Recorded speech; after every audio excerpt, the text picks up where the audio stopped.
Glória a Deus. Aleluia. Que a paz esteja convosco. Amém. Convido os irmãos a mais uma vez abrirem a palavra de Deus em Ezequiel 47. Vamos ler o 5º verso.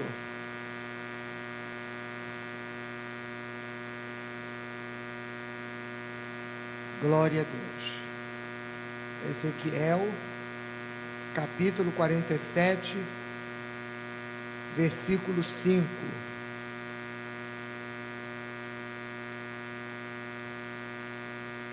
Acompanhe a leitura, eu vou ler aí na tela para que todos possam acompanhar de forma bem clara.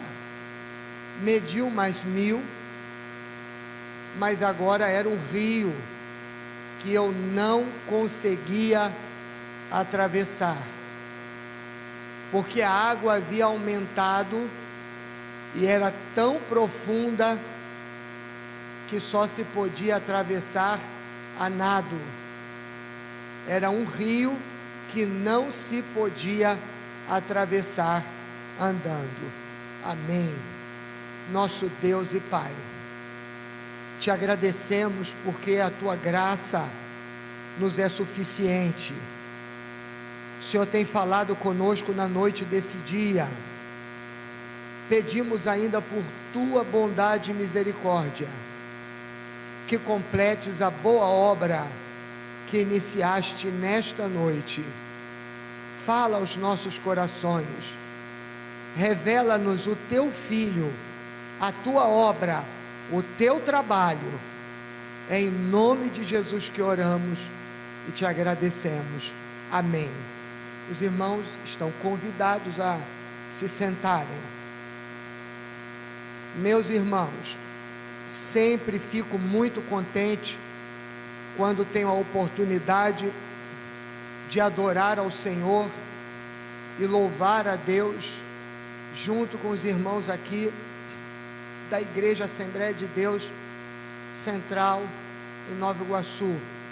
Rever os irmãos sempre nos traz muito gozo no coração, tanto os irmãos anciãos desta casa, como todos aqueles que adentram por essas portas com a finalidade de adorarem o Criador, o eterno Deus. E hoje não é diferente. Estamos muito felizes por ver a mocidade, a juventude empenhada em adorar ao Senhor. Já vi a Sara, os demais jovens, todos imbuídos com o desejo de buscarem a face do Senhor. E é maravilhoso poder ver os jovens nessa frequência. E sempre fico com uma expectativa elevada para ver o trabalhar de Deus. Quando a gente vem à casa do Senhor, a uma reunião como essa, a gente fica naquela expectativa de ver Deus operar, o Senhor trabalhar. Não viemos aqui para ver apresentações humanas, mas viemos aqui para ver o nosso Deus operar, para ver o Senhor agir. Então, momentos como esses geram em nosso coração muito entusiasmo, uma expectativa, uma esperança e um desejo grande de ver o agir do Senhor em nosso meio. E eu sei que o Senhor está trabalhando. Ele é um Deus que trabalha. Jesus vai nos informar através do Evangelho que seu Pai trabalha até agora, e Ele trabalha também. Está lá em São João capítulo 5, versículo 17. Deus trabalha o tempo todo. Ele trabalha inclusive domingos e feriados, e louvado seja Deus por isso. Ele trabalha em dias santos também. Ele curou um paralítico e mandou que esse paralítico levasse sua cama para a sua casa. E era num dia de sábado. Era um sábado como esse, que nós aqui estamos reunidos para louvar o Criador. Mas essa ordem de Jesus e essa atitude dele feriu a religiosidade daqueles que estavam no santuário na ocasião. Muitos preferem manter seus dogmas, suas doutrinas, e isso em detrimento ao bem alheio.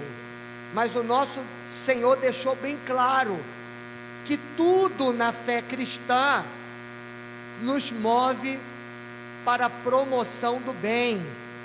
Então, fazer o bem, não importa o dia, é um dever daquele que é um seguidor de Cristo, que está unido ao Messias. Foi para isso que ele nos chamou. E nossa liturgia, nossos dogmas, nossas doutrinas não devem nos impedir de fazer o bem. Lá no escrito de Zacarias, capítulo 5, versículo 23, ali o profeta, cheio, movido do Espírito, ele vai dizer o seguinte: chega de cânticos, chega de música, interrompam agora a harpa, o som da harpa. Mas ele vai dizer no versículo 24, está lá no capítulo 5, versículo 24: corra, porém, o juízo como as águas, e a justiça como um ribeiro impetuoso. Ali na tela está no versículo 2, mas eu li o 23 e o 24, se o irmão quiser colocar. Então, o que o Senhor deseja que frua na liturgia, mais até do que os cânticos e os louvores, é a justiça, o juízo.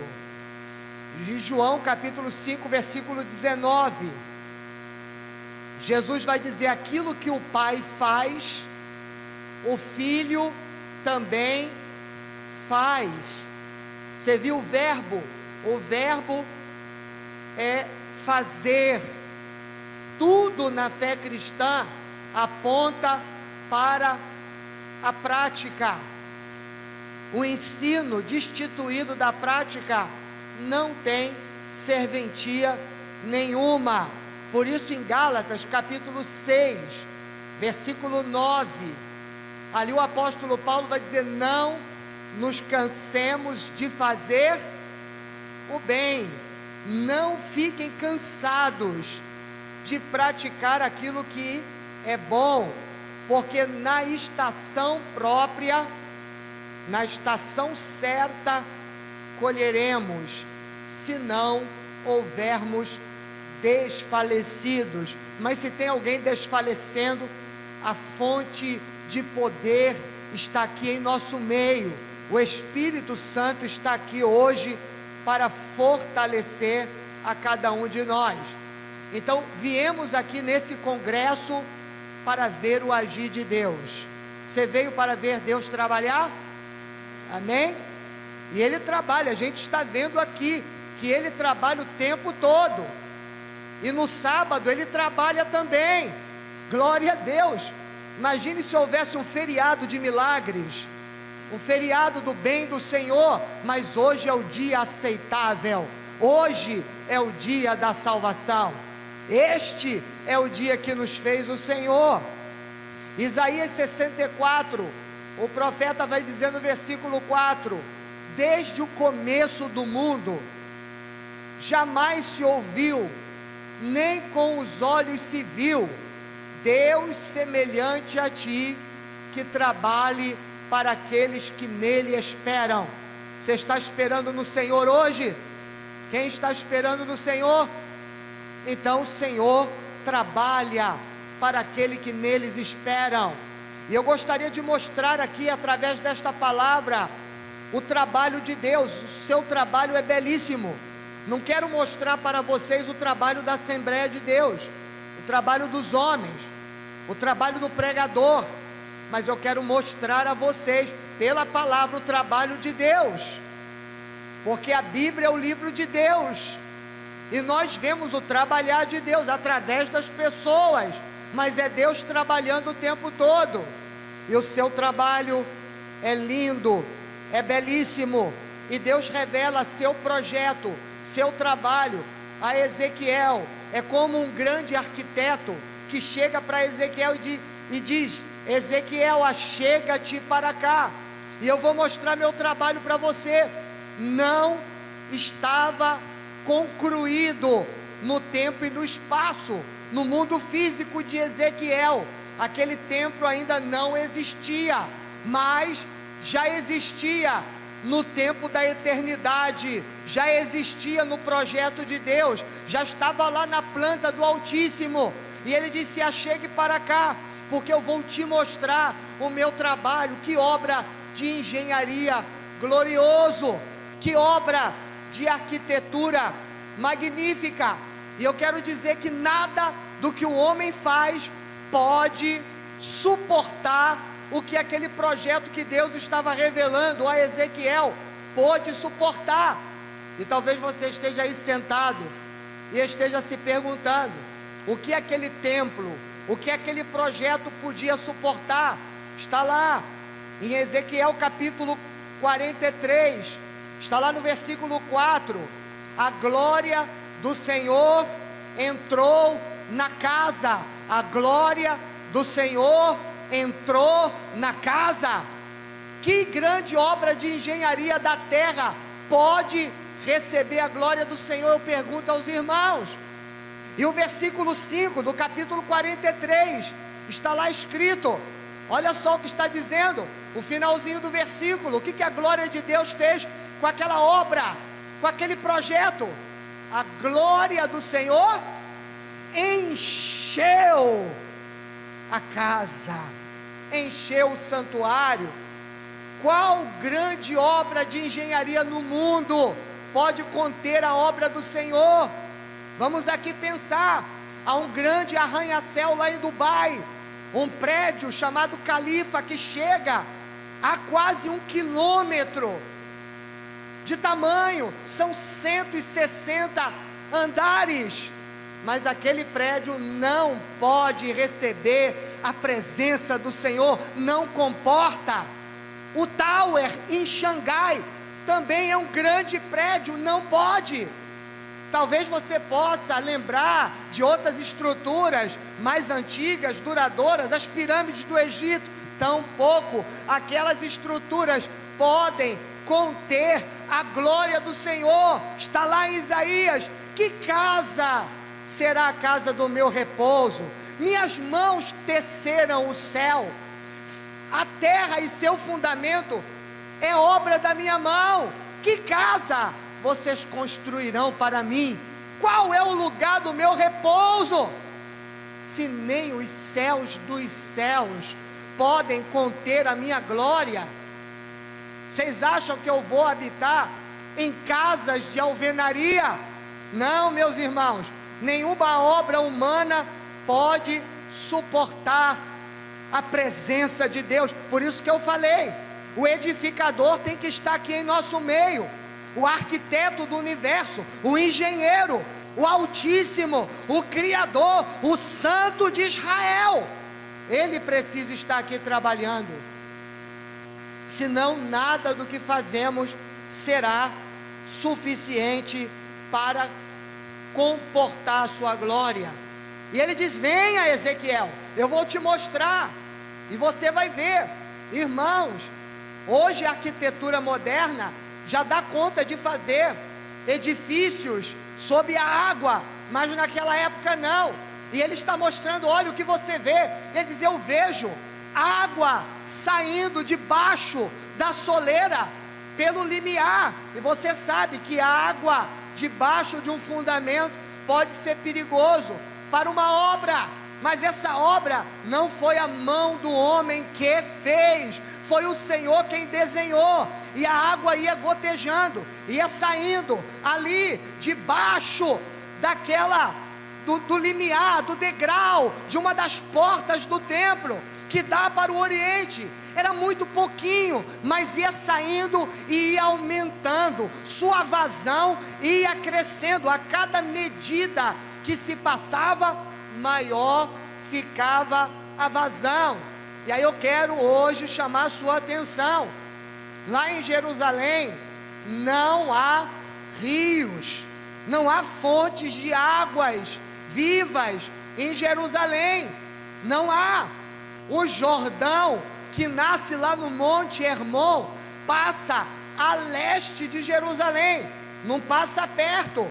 Há alguns afluentes, o Cedron, por exemplo, o Jaboque, mas são vades, são afluentes de água temporária.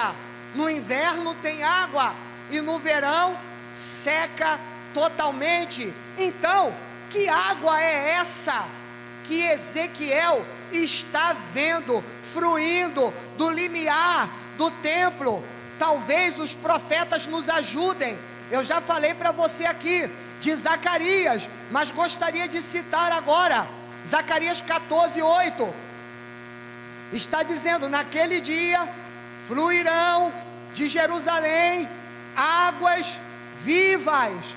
Veja, fluirão de Jerusalém águas vivas. O profeta Amós nos ajuda no capítulo 5, versículo 24, dizendo que corra, porém, o juízo como as águas e a justiça como um ribeiro impetuoso. Então, águas na simbologia profética representa justiça, juízo, santidade, e vai lhe ajudar a entender isso que eu quero dizer, se você ler Isaías 58, quando lá o povo está trazendo uma demanda de jejum, e o Senhor está dizendo: vocês acham que o jejum que me agrada é um dia em que vocês se abstêm de alimento e ficam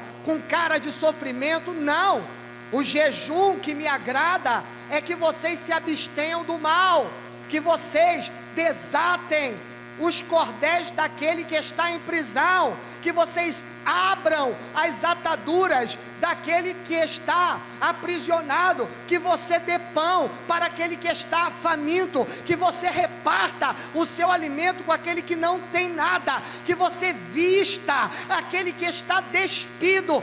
Se vocês fizerem assim, a palavra de vocês ainda estará na boca, e eu estarei agindo, a justiça de vocês brotará como um ribeiro de água, e a luz resplandecerá como a alvorada. Então, eu começo a entender que essas águas que curam, simbólicas, é justiça, são obras de Deus através do seu povo. Salmo 46, também no versículo de número 4, lá vai dizer: há um rio cujas correntes alegram a cidade de Deus, o santuário das moradas do Altíssimo. Não há rios em Jerusalém. Alguns acham que no futuro, na era messiânica, vai brotar uma água, um rio ali em Jerusalém, uma fonte escondida, mas pelos profetas, pelo Tanakh, pela palavra, a gente já consegue ver que essas águas são as águas da justiça, que Deus sempre esperou que emanasse do seu povo, seja através do mandamento dado lá pelo Sinai, e o povo fracassou, mas agora, pelo Espírito Santo derramado sobre a sua igreja, é a justiça que sai do seu povo, que precisa entrar pelas vielas do mundo e gerar cura e libertação. tem todo sentido. O que vai curar a fome do mundo, senão a ação do Espírito Santo fruindo dentro daqueles que possuem. Veja que esse rio fruiu lá no dia de Pentecoste. Ninguém dizia, isso é meu, porque todos partilhavam o que tinham, não havia necessitados entre eles. Não é esse o fruir da água da justiça que cura e sara a terra, que liberta o homem do egoísmo, da maldade? Então, meus irmãos, eu consigo entender que água é essa. E ela começa gotejando, e talvez já esteja saindo de alguns corações, porque o congresso começou ontem. Talvez já esteja fluindo de alguns corações aqui as águas da vida, o gotejar da água do Senhor. E eu quero ainda levar seus olhos para Deus. A gente está com a Bíblia. É triste quando alguém usa a Bíblia e faz com que nós olhemos para o homem. A Bíblia nos conduz para o Senhor. Ela nos aponta Cristo Jesus. A fonte das águas é o Senhor. A obra é do Senhor. E a fonte é o próprio Deus. Porque não podemos gerar justiça própria de nós mesmos. O homem sozinho não tem essa capacidade. Ele precisa da água viva sendo colocada nele. Mas vamos ver Jeremias capítulo 2, versículo 13, para você não ter dúvida de quem é a fonte da água viva. Está lá: meu povo cometeu duas maldades, abandonaram a mim a fonte de água viva e cavaram para si cisternas rachadas que não podem reter água. Veja, quem é a fonte da água viva? É o Senhor. E o povo fez duas maldades: abandonaram a fonte da água viva, abandonaram o Senhor e cavaram por si mesmos açudes, cisternas rachadas que não podem reter água. Assim é a obra do homem sem Deus. Sem Deus, Jesus disse: sem mim nada podeis fazer. Nada podeis fazer. Então a Escritura é clara, é muito clara. E eu quero ainda, o Senhor é a fonte, Deus é a fonte. Talvez alguns, lendo essa passagem de Ezequiel, que começa lá no capítulo 40, possam imaginar que há muitos hoje que trazem esses capítulos e dizem ser necessário a construção desse templo que Ezequiel viu. Não entendem essa palavra como algo profético ou simbólico, mas algo real. E tem gente esperando um templo físico, mas eu quero afirmar, talvez não seja fundamental, necessário um templo físico em Jerusalém. Não é falta de templo que o mundo está carecendo. O mundo carece da fonte da água viva. Templos têm espalhados aos montões em todo o mundo, mesmo lá em Jerusalém, no local aonde o templo havia sido construído, está lá a mesquita de Omar, está lá a cúpula da rocha, é um templo muçulmano, e outros existem em Jerusalém, mas rabinos judeus pretendem construir ainda mais um templo. Não entendem como simbólico, mas eu gostaria que os irmãos entendessem as Escrituras através do Espírito Santo. Hebreus 9, versículo 11, lá o texto vai dizer: Cristo é o sumo sacerdote dos bens futuros, por um maior e mais perfeito tabernáculo. Irmãos, veja ali, é a obra, é o projeto de Ezequiel. Homem nenhum pode construir na terra esse tabernáculo perfeito, nem Moisés lá no deserto construiu. Ele fez uma cópia do tabernáculo que ele viu, ele fez um rascunho, algo que a mente humana, ajudada pelo Espírito Santo, conseguiu desenvolver, mas a própria palavra de Deus vai dizer que era sombra,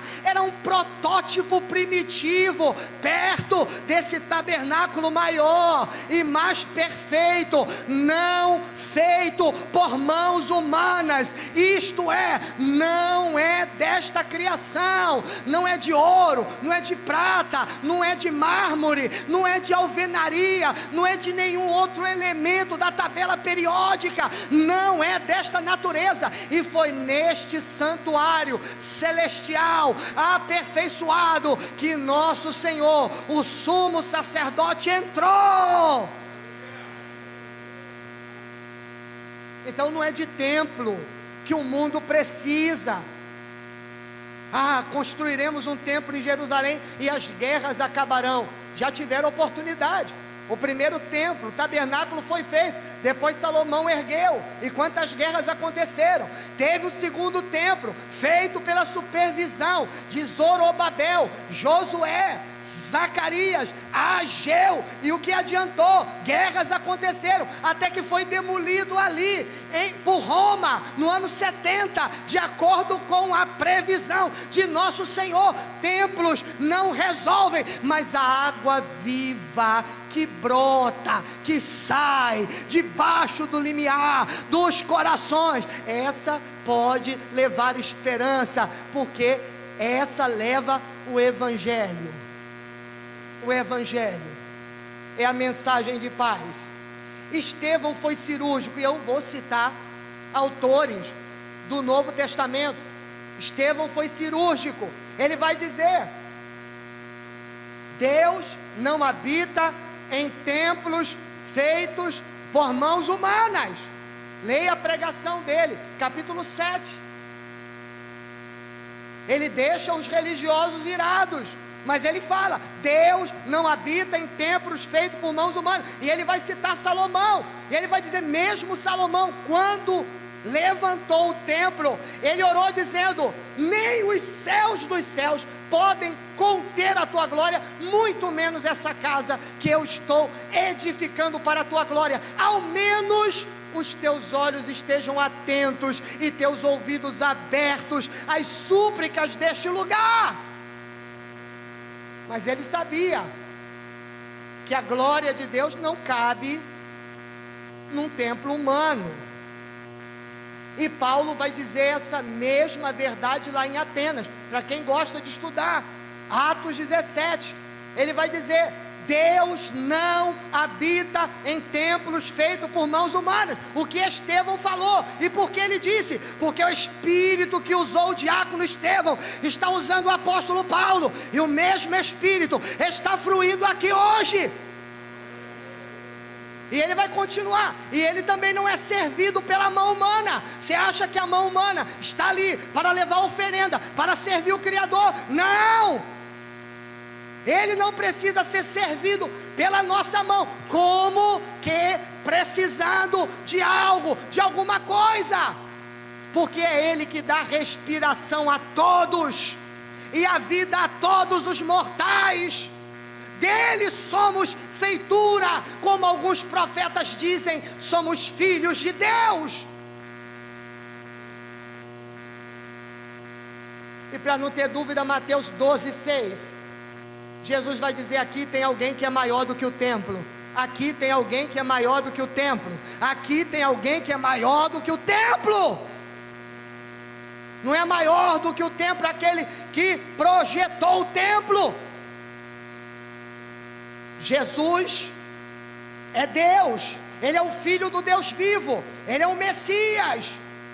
nós vimos que Deus é a fonte da água viva, e nós pregamos que Jesus é Deus, Jesus é o Filho de Deus, e se Ele é o Filho de Deus, Ele também é a fonte da água viva. Não é Miguel, não é Gabriel, anjo nenhum é, Deus é a fonte de água viva.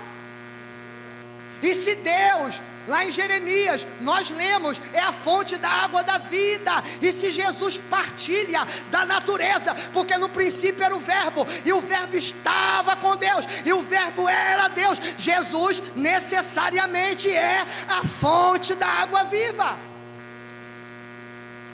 Apocalipse 22:1.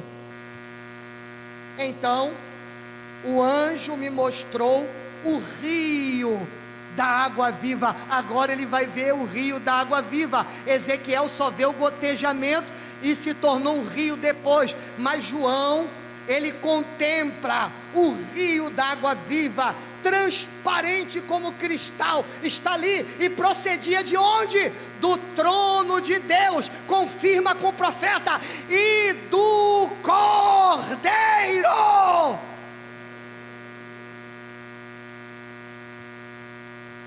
Para não ter dúvida, Jesus vai dizer: se alguém tem sede, vem a mim e beba. Quem crer em mim, como diz a Escritura, do seu interior fluirão rios de água viva.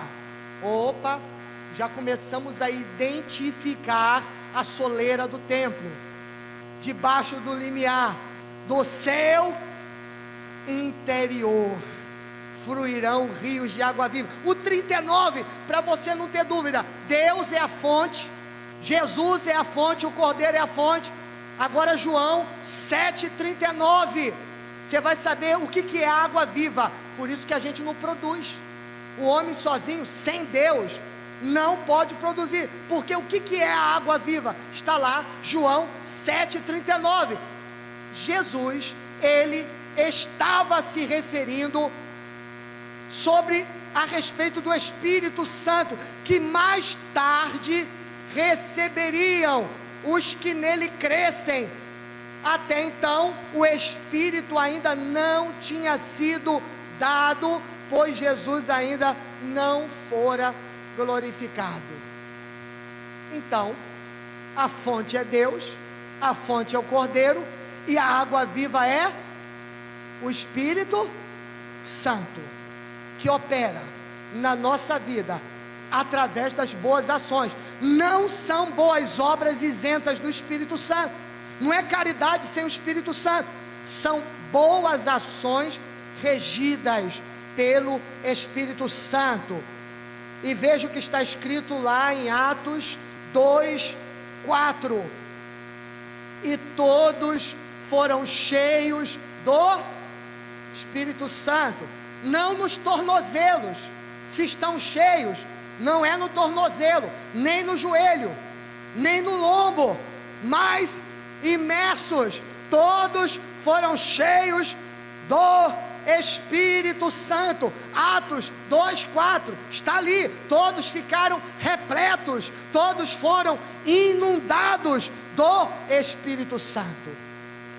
Meus irmãos, a questão aqui agora não é saber como posso ter o Espírito Santo para realizar um bom trabalho, para fazer o que Deus quer que eu faça, mas como o Espírito Santo pode ter mais de cada um de nós para realizar a sua obra. E isso é ser cheio do Espírito Santo. É como ele pode ter mais de você, mais de mim.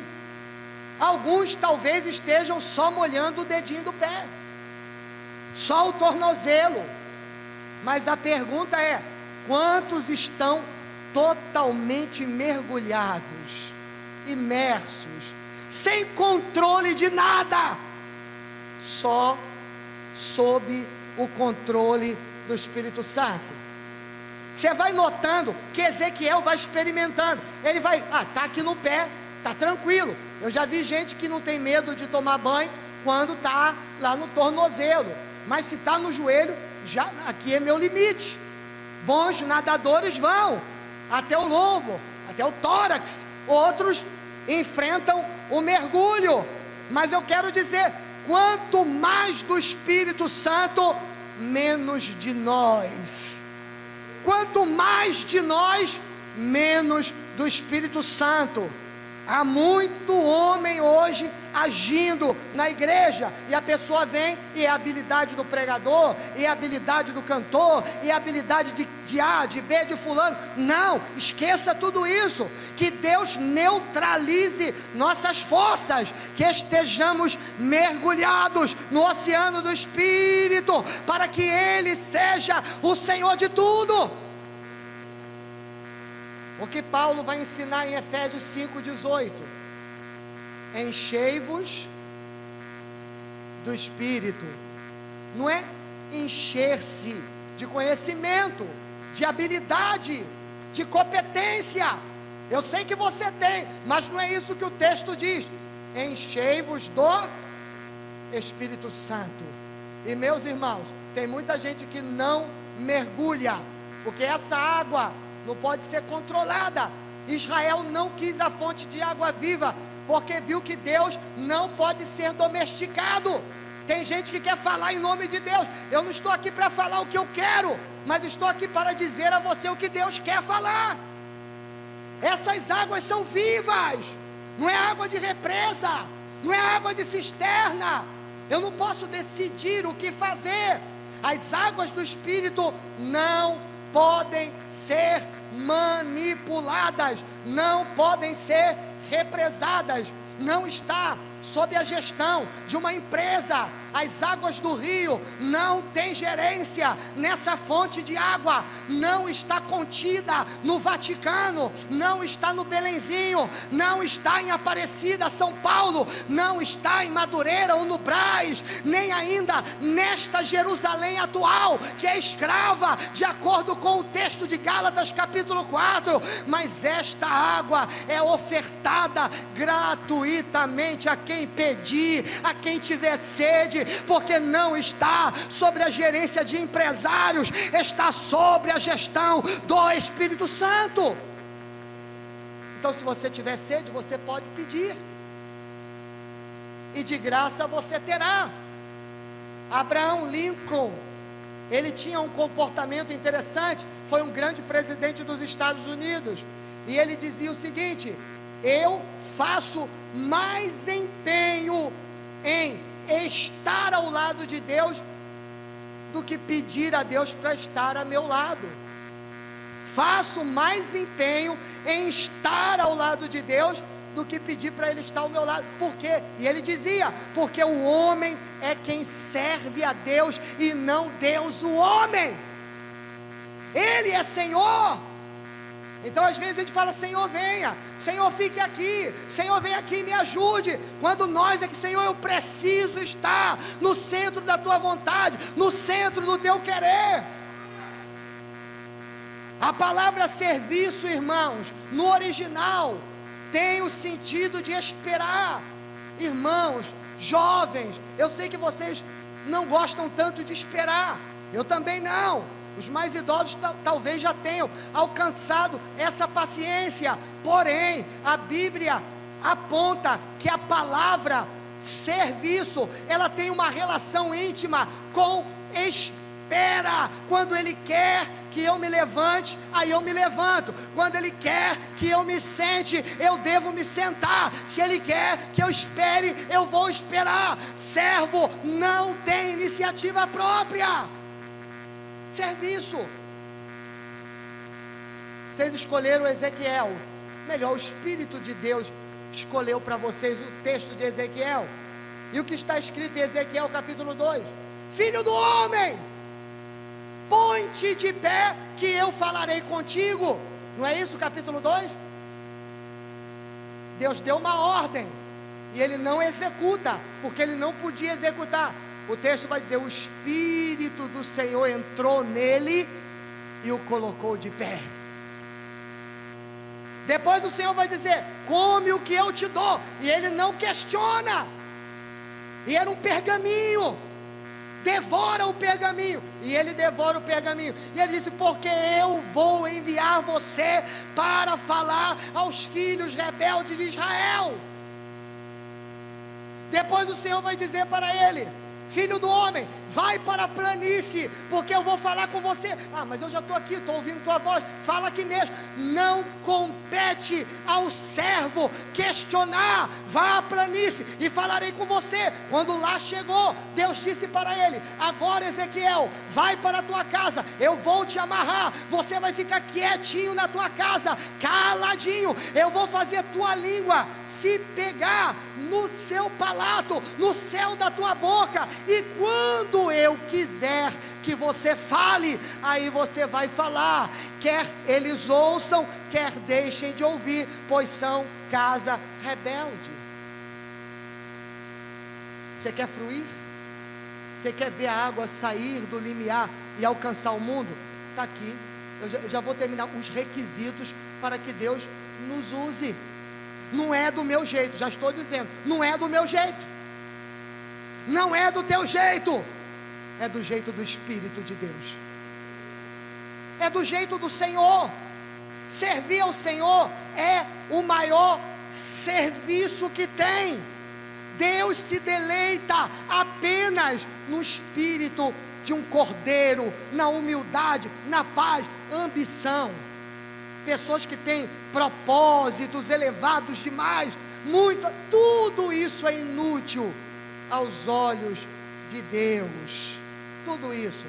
E Ezequiel, capítulo 44, se os irmãos puderem colocar ali, versículo 11, ali Ezequiel vai colocar, olha só, meus irmãos, tinha uma irmã do século 19, ela morreu em 1930, e ela orava, dizendo: Senhor, não me deixe ser servidora do templo, mas permita que eu seja tua servidora.